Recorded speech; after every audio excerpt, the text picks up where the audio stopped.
This program contains images which may be disturbing to younger or sensitive viewers. Parental discretion is advised. Tonight, on Guinness World Record Prime Time, he's back. Does Guinness record holder Joe Herman have the strength for another record? It's a weird sensation. Marvel's Mr. Lifto goes for all the gusto and a new record for lifting a 28.6-pound keg using only his ears. Then started on the streets and ended up on our stage. It's one amazing Guinness challenge. Aside from blood rushing to the head, the faster you go, the more the centrifugal force wants to pull your limbs outward. See the incredible record attempt for the most continuous head turns. Then, a Guinness exclusive. Dan Osman propelled himself to Guinness glory using no ropes, no fear, and pure strength in a sport called speed free climbing. Yeah! Now Dan takes on another record that would prove to be his undoing. See the exclusive footage of Dan's final rope jump. One of the last things I said to Dan on that last day I saw him was, "That's enough. Park it. Put your toys away." It's the last record ever attempted by Dan Osman. And from southwest China, you may have heard about him or even seen a glimpse of him. But now, the true life story of a Guinness legend. Witness the never-before-seen pictures of the man they called Two-Headed Chang. It's one record that's guaranteed to make you do a double take. It's real people, real danger, and real records. Stick around. It's time for Guinness Prime Time.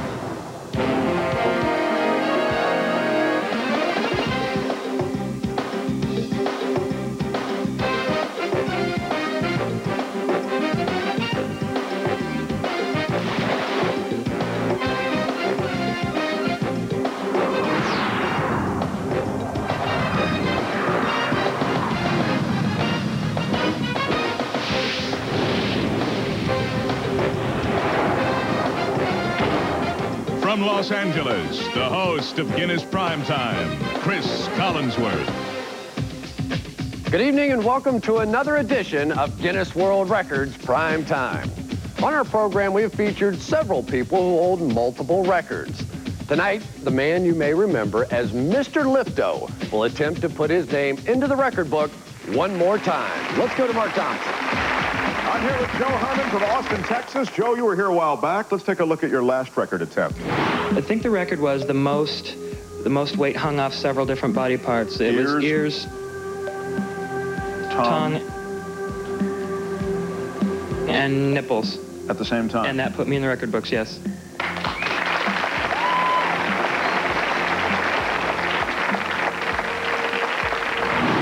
Joe's going to attempt to set another record, this one for the most weight suspended from his ears. Joe will be lifting a keg which weighs 28.6 pounds, suspended from a chain weighing 3 pounds from his ears. To show you how difficult this is, our research indicates that the average ear weighs less than 1.5 ounces. So from that, Joe will be lifting a total of 31.6 pounds. Now, he has to hold the keg in place for a total of 5 seconds for it to be a Guinness record. Tell us how this whole thing got started. I was raised on a farming community, and my grandparents had a subscription to, like, from the 1800s of National Geographic, and just some of the stuff they showed, you know, including, like, circus sideshow people doing tricks, and including, like, native tribal people with the big earrings and big necks, and they would actually wear heavy jewelry to make it stretch, and then they could put bigger stuff in, and then heavier jewelry, and it would stretch, and, you know. So this that we're seeing has evolved from smaller jewelry Yes. and lighter items Yes. to heavier items. It's a slow process. You don't go out and lift everything heavy up at once. You got to gradually build it up. I would think this is potentially very dangerous. Well, yeah, if you want to keep your ears, I suppose. Joe, what is painful to you? Well, my doctor friend and I had a discussion about this earlier. Like, if you get up in the middle of the night and stub your toe, I find that painful. So I would call pain you're not prepared for that just kind of happens. That's painful. All right. Are you ready to go for the record? Let's do it. Stage is yours.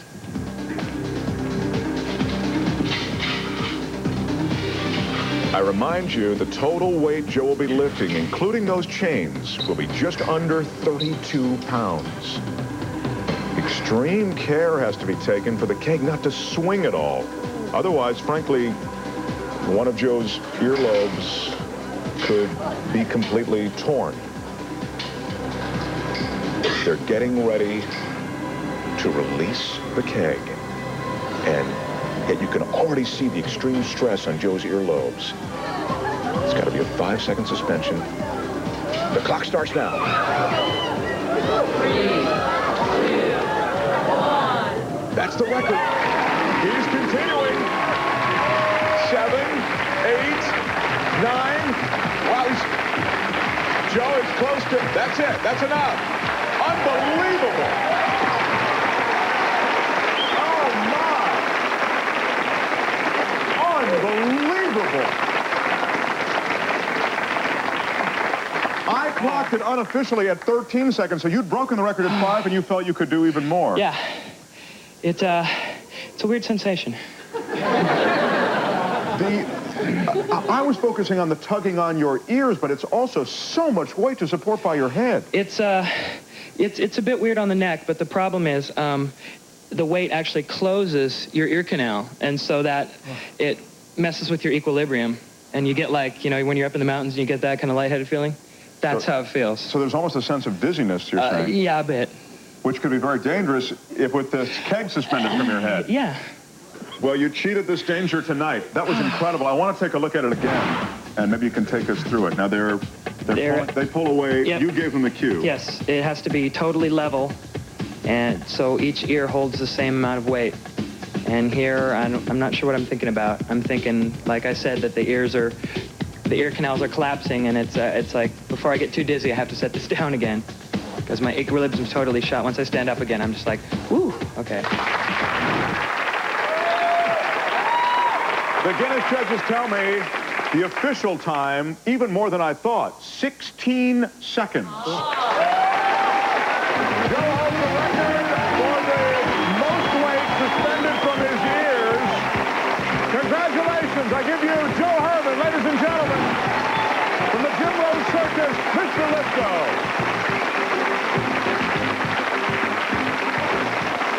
I don't care what he says. That has to hurt. Congratulations, Joe. We'll be right back. Still ahead, he looks like a man, acts like a man, but is he a man? He's Campbell Aird. He controls his record-setting arm with his mind. Plus, Dan Osman propelled himself to Guinness glory in a sport called speed free climbing. Now, see Dan's final record attempt. And from Southwest China, the true life story of a Guinness legend. You'll marvel at the never-before-seen pictures of the man they call Two-Headed Chang. Time now for tonight's Guinness game. According to Guinness, what is the weight of the fattest pig in the world? Is it A, 950 pounds, B, 1,150 pounds, or C, 2,550 pounds? The answer when Guinness Primetime returns. So, according to Guinness, what is the weight of the fattest pig in the world? Is it A, 950 pounds, B, 1,150 pounds, or C, 2,550 pounds? The answer is B, 1,150 pounds. Being called a fat pig is a terrible insult to anyone but a fat pig. Meet Wilbur, well over half a ton of bacon in the flesh. Wilbur is the prime attention hog at Merrymead Farms in Lansdale, Pennsylvania. We never knew he'd get this big. We actually gave him 4 pounds of feed each feeding. That's a normal ration for a pig. Sure, but that doesn't count the extra donuts, ice cream, and hot dogs he gets. Sort of a Homer Simpson diet. Isn't there something vaguely cannibalistic about feeding hot dogs to a pig? Wilbur's a big hit with the kids that tour the farm, but his best friend is a chicken named Scooter. Hey, he's got a couple chickens. They sleep with him at nighttime. I don't know if it keeps them warm or what, but you'll walk by and you'll see these 2 chickens sitting on top of Wilbur. Wilbur is no babe. He's about as inactive as pigs get. In fact, he rarely bothers to stand up, except to eat. We always know when Wilbur's ready to eat because everybody comes running over and says, "Wilbur's up! Wilbur's up!" But most of the time, Wilbur's down for the count, dreaming of his next big meal. Here at Guinness, we're always eager to recognize advancements in medicine and technology. Our next record combines both in a most remarkable way. And for Campbell Aird, it's a combination that has made a huge difference in his life. The village of Moffat, Scotland seems an unlikely setting for a revolution in cutting-edge biomechanic technology. But living and working in this rural hamlet is the world's most advanced bionic man. He's not a superhero or a Terminator from the future, but he does blur the line between man and machine.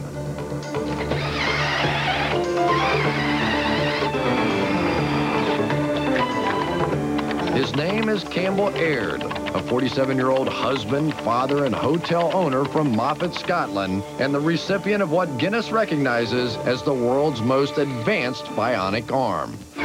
The potential of the arm is quite incredible, really. But nothing will ever replace a natural arm. It feels as if the other side of me is coming back again. Perhaps most remarkable of all is that Campbell is controlling the arm using his own muscles. Muscles that for 16 years had nothing attached to them. Campbell has trained the muscles in his shoulder to activate pressure-sensitive sensors wired to the arm. Although it takes a lot of practice, Campbell has learned to manipulate the arm in an amazing variety of ways. Campbell's journey from cancer victim to bionic pioneer began in 1982 when he discovered a lump in his bicep. I simply said, "Are you telling me I've got cancer? If so, just say so." And the answer was yes. Another small pathology was done on the tissue around where the lump had been removed, and it was discovered that perhaps my arm should come off as soon as possible. Campbell's arm was completely amputated all the way up to the shoulder. It was the most effective way to remove a very rare and very lethal sarcoma. Meanwhile, a Scottish bioengineer by the name of David Gow was readying an accomplishment of his own, a radically advanced bionic arm. He chose Campbell Aird as its first recipient.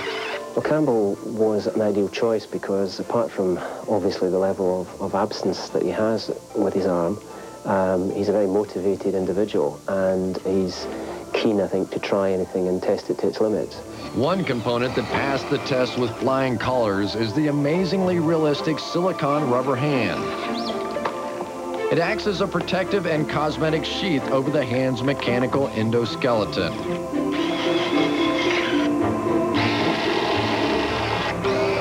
It also aids in the gripping or holding of objects. I only practice quietly at home because if I pick something up and I happen to drop it, I'd rather be embarrassed quietly than do it in front of a hotel full of people. What's made Campbell most appreciative is how this complex piece of technology has changed his life in such profoundly simple ways. I can hang pictures on the wall. I couldn't do that before. I can bend down and tie my shoelaces. I couldn't do that before. I can hold a bottle or can and put it into a glass. I couldn't do that before. Look at the service you get with testimony. There we go. The next challenge for Campbell and David Gow is to develop and test an even more advanced version of the arm.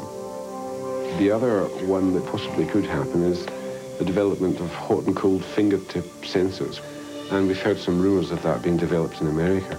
Well, the arm looks a bit like science fiction at the moment, and hopefully in 10 years' time there'll be a lot of people like Campbell and others wearing this arm or its successor. An incredible technology and an incredible man. Coming up, it started on the streets and ended up on our stage.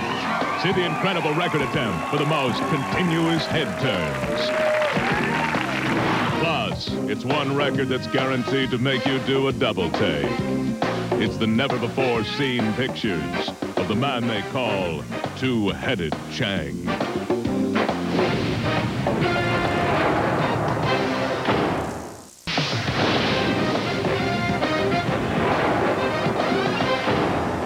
Welcome back.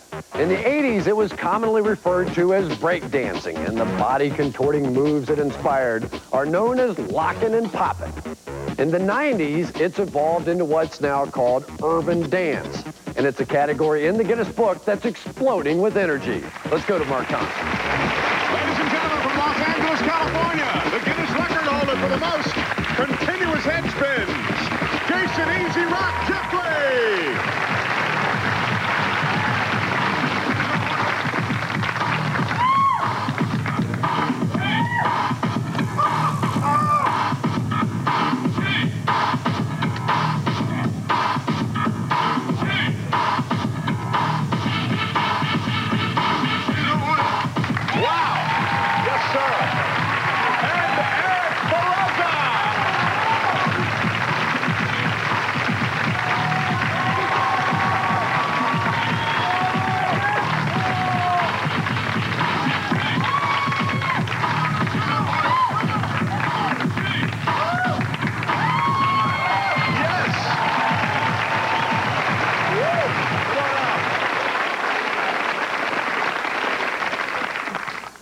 You guys are amazing. One of you is only 10 years old. That's... okay. Easy Rock, you already hold a Guinness record for 23 continuous head spins.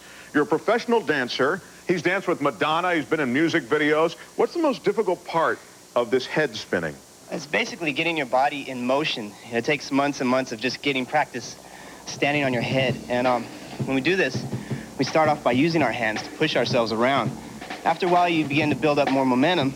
Thus, the faster you go, the more the centrifugal force wants to pull your limbs outward. Do you get dizzy when you're spinning that quickly? Not really. Since our head is the center of the rotation, it doesn't, aside from blood rushing to the head, that's about it.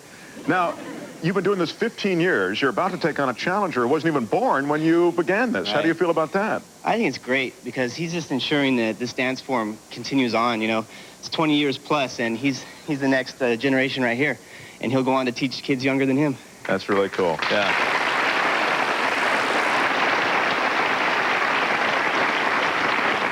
Yeah, you really have a love of dance and the art, and that's clear. Now, Eric, how long have you been doing this?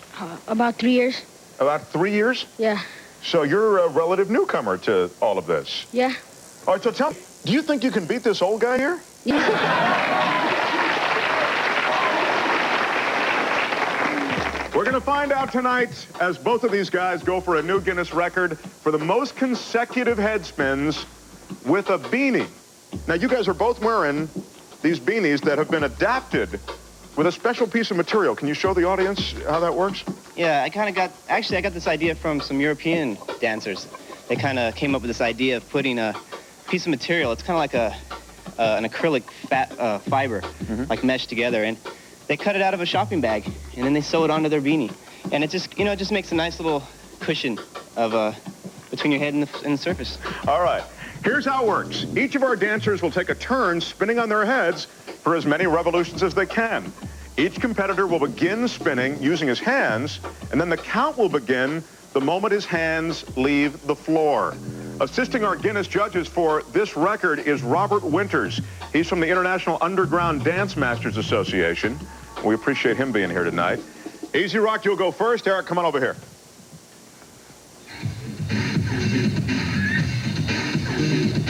Easy's just going to warm up a little first. Now, he'll need to get up to full speed before taking his hands away from the floor. The spins are going to happen so quickly, I will not be able to keep count. Here we go.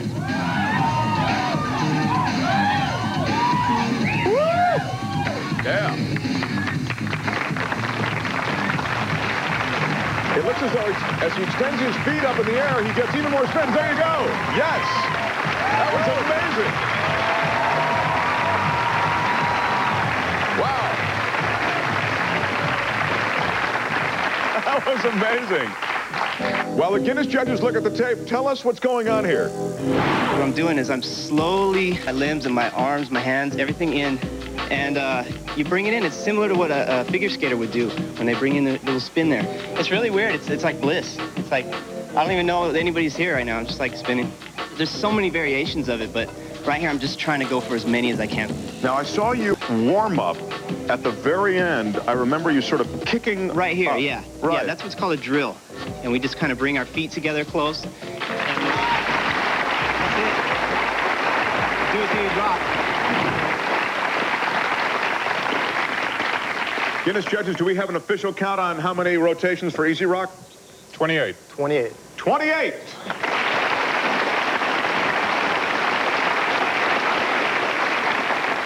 All right, Eric, here's the deal. For you to set a new Guinness record, you have to do more than 28 spins. Are you ready? Yeah, I'm ready. All right, good luck, pal.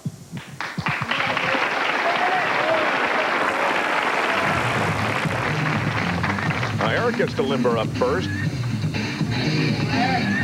He's going, get his speed. He's going right into it. There he goes. Clean spin, good balance. Slowing, it looks like.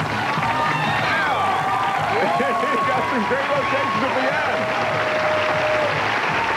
Yes, sir! Impressive. How does that look to you? Look good. Yeah, well, let's take a look at it as the Guinness judges now have to review that to count the rotations. You tell me what's happening here. That's you getting started with your arms? Yeah. Then what happens? Then I just let go. And then I just hold it until I could hold it as much as I can, and then I just pull up. Did it feel pretty good? Yeah. And at the very end, you kicked those legs up, and it looked like you squeezed maybe 4 rotations out. Yep.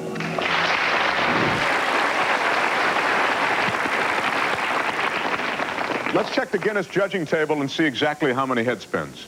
21. 21!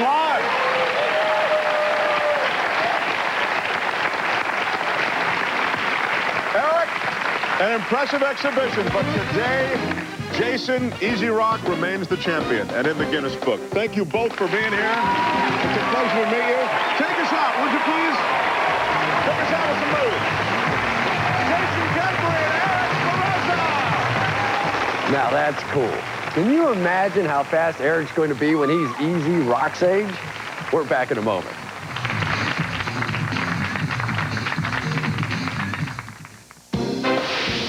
Coming up, a Guinness exclusive. Dan Osman gained fame and recognition as a speed free climber. Now, see Dan's last record attempt. Plus, a Guinness legend you'll never forget. The true life story of the man they call Two-Headed Chang.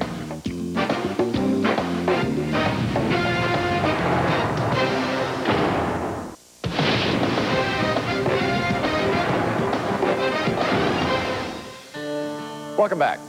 His name is Dan Osman, a Guinness record holder and a legend in the world of rock climbing. Over the past 11 years, Dan thrilled, amazed, and inspired everyone who saw him in action. On November 23rd, 1998, Dan Osman died doing what he loved to do. Now a tribute to the man who revolutionized the sport and took us to places no man had ever gone before. Dan Osman gained fame and recognition for a spectacular sport he created called rope free falling. Tied to the end of a rope anchored to a structure, Dan hurled himself through space, facing death head on. He bathed in the rush. I can do a lot of things for an adrenaline rush, but I choose this because it's the only way to get like pure raw adrenaline, you know, and fear all together in one. Eric Perlman has documented Dan's daring accomplishments for 8 years. Dan was a wild man, creative and bold and exuberant, but he was also methodical, patient, and precise in his technical mastery of the equipment involved and his understanding of the dynamics of every challenge that he undertook. He spent endless hours perfecting his world-class skills, and his expertise as a climber and a rigger were in big demand. He trained the elite U.S. Navy SEALs Commando Fighting Unit and taught safety workers how to scale buildings. Despite the demands on his life, he always found time to spend with his 8-year-old daughter, Emma. You don't want your Blair to be spun upside down. It was really fun watching Dan and Emma climb together. It was like the great duet, the great love duet of a father and daughter playing and growing and maturing and enjoying their life together. When his thoughts weren't on Emma, he was focused on setting 3 new rope free-falling records. He leapt 200 feet suspended across a canyon, 300 feet off a cliff, and an astonishing 650 feet off a bridge. The difference between rope free flying, which is what I do, and say bungee jumping, for instance, is that a bungee is a big rubber band that just kind of boing and stretches out and slows you down very slowly, where I use a climbing rope, which is made of nylon, and what it does is it lets you go all the way to the deck and stops you just before impact. Rope free falling is where he gained his fame, but it didn't stop there. He became the first person to climb a rushing waterfall. Battling raging currents and near-freezing temperatures, he turned the impossible into the probable. I like to invent new sports because I can do things that no one else has ever done. No one believes that I can really do it until I come back alive with a smile on my face. Dan was always looking for new ways to up the thrill and push the envelope. He found it in the perilous sport called free climbing. Free climbers use no ropes or gear. One of the boldest things I ever saw Dan do was free solo rock climbing. He would climb up these routes that were so steep and so hard. He'd be hanging by his fingertips and his toes, and that's it. And these were so steep that once he started, he couldn't turn back.